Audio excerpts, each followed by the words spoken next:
Ćao svima, dobrodošli na kanal Think Remotely, najbolje mjesto za sve vas koji želite da svoj lokalni posao zamenite poslom za nekog stranog klijenta koji ćete raditi odakle god želite.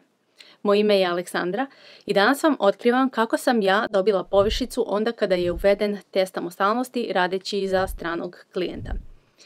Iako je ova priča o tom trenutku kada je uveden test samostalnosti, zapravo je inspirisana nedavnim promjenama koje su se desile oko poreza za freelancere. Ovom prilikom želim da podelim svoje iskustvo u nadi da će neko od vas naći načina da to iskoristi. Konkretno, pričat ću o tome kako sam ja pitala svog poslodavca da mi pomogne kada se zakon promijenio nepovoljno za moju situaciju, kako sam čak dobila i povišicu i kako vi to možete da iskoristite kako biste sebi olakšali i uradili nešto za svoju trenutnu situaciju sa porezima. Prvo, zašto bi vašeg poslodavca uopšte bilo briga da vam pomogne sa vašim porezima u vašoj državi? Pa prije svega jer nijedan poslodavac ne želi da izgubi dobrog radnika. Vaš poslodavac će savršeno dobro razumeti da ako vam on u ovom trenutku ne izađe u susret, može očekivati da u vrlo bliskoj budućnosti vi tražite drugi posao i napustite tu firmu. Što za njega znači trošak i u financijskom smislu i u smislu vremena i resursa kojima on raspolaže. Druga stvar, ako poslodavac ima načina da vam izađe u susret, on će sigurno dati sve od sebe da to i učini. Za njega taj porez koji vi treba da platite neće biti veliki izdatak i on to savršeno dobro razume čim je došao u Srbiju da zaposli nekog odavde.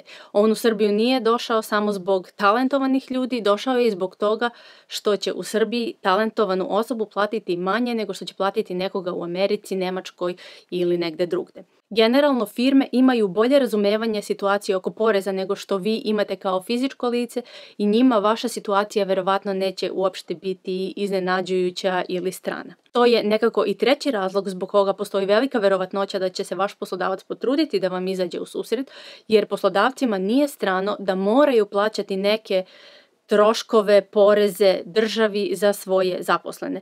I u ovom slučaju ne govorim samo o Srbiji, već govorim generalno na cijelom svijetu. Poslodavci vrlo često plaćaju neke dodatne troškove za svoje zaposlene pored plate zaposlenima.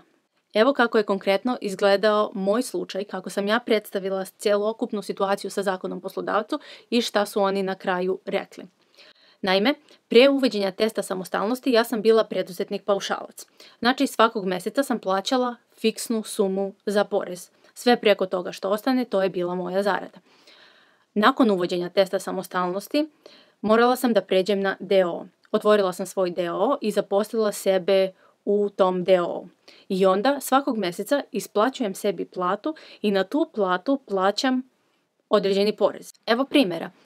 Recimo da sam kao preduzetnik paušalac zarađivala 2000 evra mjesečno. To jest, firma za koju radim mi je recimo isplaćivala 2000 evra mjesečno. Ja sam kao preduzetnik paušalac svakog mjeseca morala da platim poreze i doprinose i te troškove koji idu državi u iznosu od recimo 200 evra. To je neka suma oko koje se obračunavaju paušalni porezi i ostali troškovi koji slede paušalcima. To je dakle 10% od 2000 evra.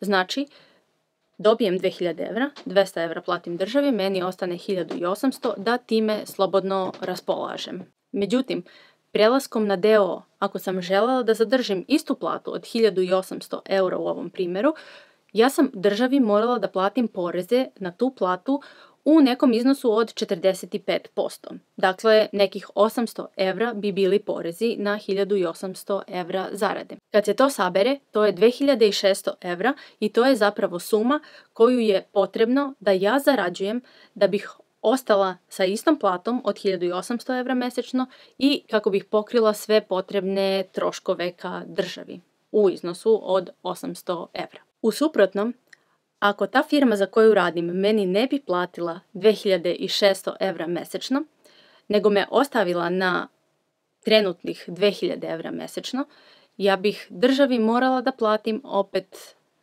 nekih 600 evra koji idu za te poreze i meni bi plata bila 1400 evra mesečno. Sve sam to lepo izračunala i zapisala i pored toga sam zapisala još neke dodatne stvari koje želim da obavezno pomenem na tom razgovoru kada o tome budem pričala sa njima. Poslala sam poruku HR-u u fazonu žela bih da popričamo danas, ako ne možeš poslaću ti mail, radi se o mojoj zaradi. Istog dana smo imali razgovor. Moj stav na tom razgovoru nije nikako sugerisao da ja apsolutno očekujem od njih da mi oni daju povišicu. Nije nikako zvučao kao neki ultimatum. Više je bio u fazonu, evo, ovo je nažalost moja trenutna situacija.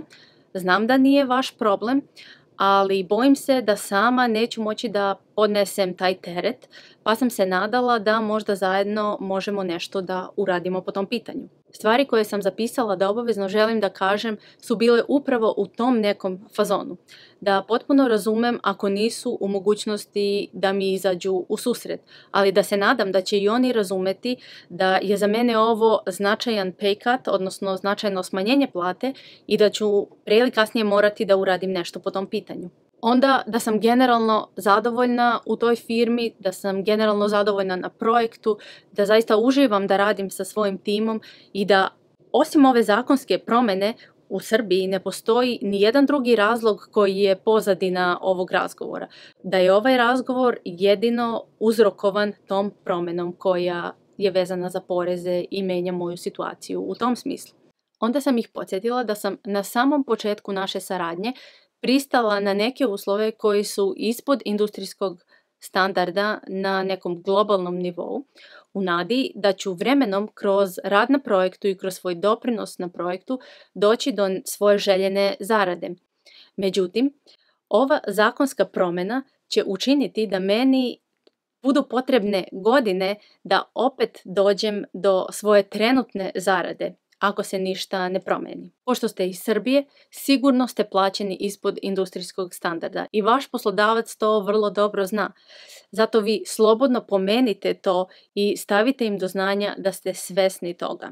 Prvi odgovor nakon tog razgovora je bio da će moje pitanje razmotriti board direktora, a ja samo da im pošaljem neki dokument koji moju priču potvrđuje. Ja sam im poslala link do zakona i kratak prevod relevantnih tačaka. Nakon nedelju dana su mi javili da je moj zahtev odobren i da ću od narednog mjeseca dobijati uvećanu zaradu.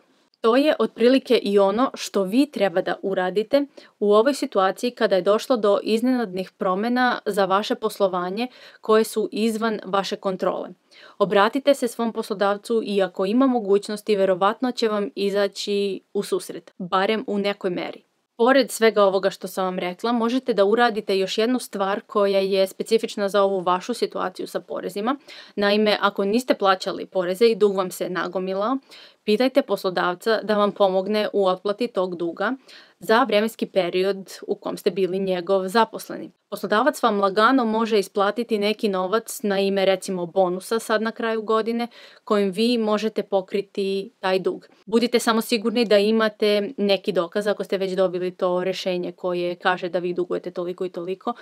Možda će vam to poslodavac tražiti kako biste potvrdili da stvarno taj dug postoji. Za mnoge firme koje nisu fokusirane na zapošljavanje ljudi iz Srbije, nego ste možda vi jedini zaposleni iz Srbije ili iz Srbije postoji još 2-3 ljudi, to će biti veoma mali, gotovo neprimetan izdatak, a vama će značiti. Pitajte, nemate šta da izgubite. To što pitate nije ništa čudno ili nepristojno. Svugde u svetu poslodavci snose određene troškove za svoje zaposlene. I na kraju, kako sam zapravo dobila povišicu? Tako što isplaćivanje plate nije jedini način da dođete do novca u svom DOO. Možete isplaćivati i profit. Razlika je u tome što se za platu plaća porez od nekih 45%, a za profit se plaća porez od nekih 35%. Tako da ta razlika od 15% je zapravo moja povišica. Možda vam ovo ne zvuči jasno, ali ako želite da bolje razumete kako da koristite DOO da zaradite više i platite manje poreza državi, pogledajte ovaj video ovdje, u njemu detaljno objašnjavam kako funkcionišu stvari u DOO. Hvala vam što ste odgledali ovaj video do kraja. Iskreno se nadam da je bar nekome bio od pomoći. Ako imate bilo kakvih pitanja, pišite slobodno u komentarima, potrudit ću se da odgovorim svima. Mi se vidimo generalno u sljedećem videu, pričamo o nekoj novoj temi vezanoj za remote poslove i probleme i izazove koji se tu javljaju. Do tada vas pozdravljam, budite pozitivni, vidimo se. Ćao!